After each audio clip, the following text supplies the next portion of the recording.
Olá pessoal, tudo bem? Na aula de hoje vamos falar sobre roteamento. Nós vamos falar sobre a característica básica de um roteador e vamos falar com a necessidade do roteamento em redes TCP/IP. Muito bem, vamos começar a nossa aula de hoje lendo o slide. Nós estamos prevendo que essa aula será muito legal. Vamos avançar. A finalidade do roteador é examinar os pacotes de entrada, ou seja, os dados da camada 3, os dados IPs. Ele escolhe o melhor caminho para eles através da rede e depois comuta os pacotes para a porta de saída apropriada. Os roteadores são dispositivos de controle de tráfego mais importantes nas grandes redes. Eles permitem que praticamente qualquer tipo de computador que se comunique em qualquer outro computador em qualquer parte do mundo que atua na camada 3 do modelo OSI. Muito bem. Pessoal, é importante analisar que o roteador ele é o dispositivo que basicamente, junto com o serviço de DNS, faz a internet funcionar. A função do roteador é interagir e fazer a comutação e a comunicação entre redes heterogêneas, ou seja, redes cujo endereço de subrede é diferente e redes também que utilizam tecnologias diferentes. Bom, pessoal, nós havíamos falado algumas aulas anteriores o que vem a ser um domínio de broadcast. É altamente recomendado que você lembre da aula de domínio de broadcast. Inclusive, se você quiser dar um pause na nossa aula de roteamento e voltar na aula de switch e domínio de broadcast, vai ser muito importante para você. Agora, se você continua lembrando o que vem a ser um domínio de broadcast, permanece por aqui, porque eu ainda vou falar um pouquinho sobre o domínio de broadcast agora. Muito bem. O domínio de broadcast de uma rede, ele compreende o número de máquinas que podem ser alcançadas a partir de um broadcast.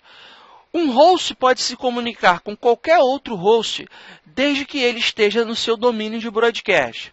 Bom, agora, se eu tenho na minha rede equipamentos em subredes diferentes, em endereços de rede diferentes, logicamente, eles estão também fora do domínio de broadcast uns dos outros. Ou seja, se eu tenho uma subrede A e se eu tenho uma subrede B, esses equipamentos perdem a capacidade de se comunicar de forma direta e independente, mesmo que estejam no mesmo switch.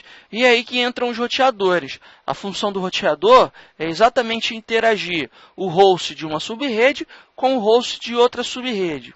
Vamos avançar. O roteador basicamente executa duas tarefas. Primeiro, ele realiza a interconexão de redes diferentes. Segundo, ele determina os caminhos que os pacotes irão prosseguir até chegarem ao seu destino. Muito bem. Pessoal, nós já havíamos falado anteriormente, ainda que de forma bem superficial, de forma bem simples, que existem inúmeras tecnologias. Algumas tecnologias são voltadas para o uso na rede local, como, por exemplo, a rede Ethernet, a rede Token Ring. Nós temos também a rede FTDI, que são exemplos de tecnologias voltadas para a rede local. E nós temos tecnologias voltadas para o uso na internet, na WAN. Nós temos o Frame Relay, nós temos o ADSL, o SDSL, HDSL, nós temos inúmeras outras tecnologias, MPLS, Metro Ethernet, os links E1, ou seja, inúmeras tecnologias existem no mercado, tanto para comunicação na rede local, quanto na comunicação da WAN. E a função dos roteadores, ou seja, a característica de hardware de um roteador, é que ele sempre vai poder permitir a interação entre tecnologias diferentes. Então vamos, por exemplo, analisar a sua conexão ADSL que você tem na sua casa. O seu computador ele tem uma placa de rede Ethernet, ou seja, a interação entre a sua máquina e o seu modem, que também nesse caso vai fazer um papel de roteador, utiliza a tecnologia Ethernet. Agora, nós temos um cabo telefônico plugado em um conector RJ45 no seu modem, que também faz o papel de roteamento. Repare que, nesse caso, o seu equipamento está interagindo duas tecnologias.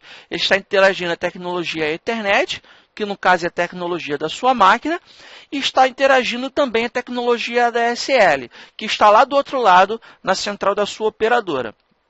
Além disso, o roteador também é um dispositivo que intercomunica a sua rede com a rede no mundo todo. Então, essa é a função dos roteadores, falando de uma maneira simplista e de uma maneira básica. Lembrando que roteamento é uma matéria extremamente importante. Nós vamos voltar a falar sobre o roteamento inúmeras outras vezes. Vamos avançar. Em uma rede, o roteador representa o portão de saída para as outras redes. E é por isso, pessoal, que comumente nós nos referimos ao nosso roteador como o nosso gateway. Ou seja, ele é o gateway dos usuários que estão conectados à interface.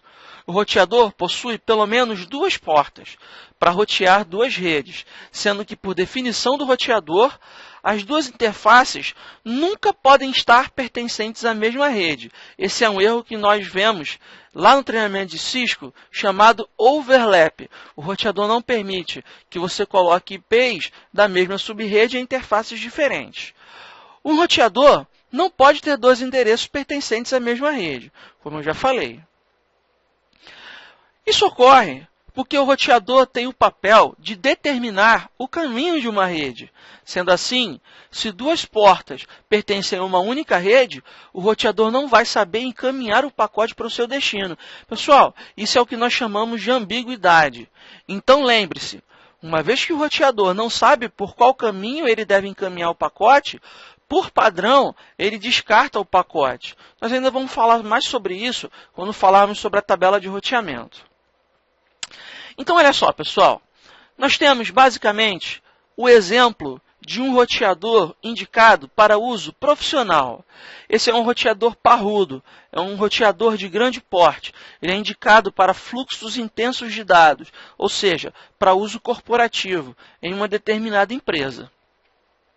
Você tem também os roteadores utilizados em ambientes domésticos ou de pequenas empresas, que são os chamados equipamentos SOHO, ou seja, Simple Office Home Office. Nós ainda vamos falar sobre equipamentos SOHO posteriormente.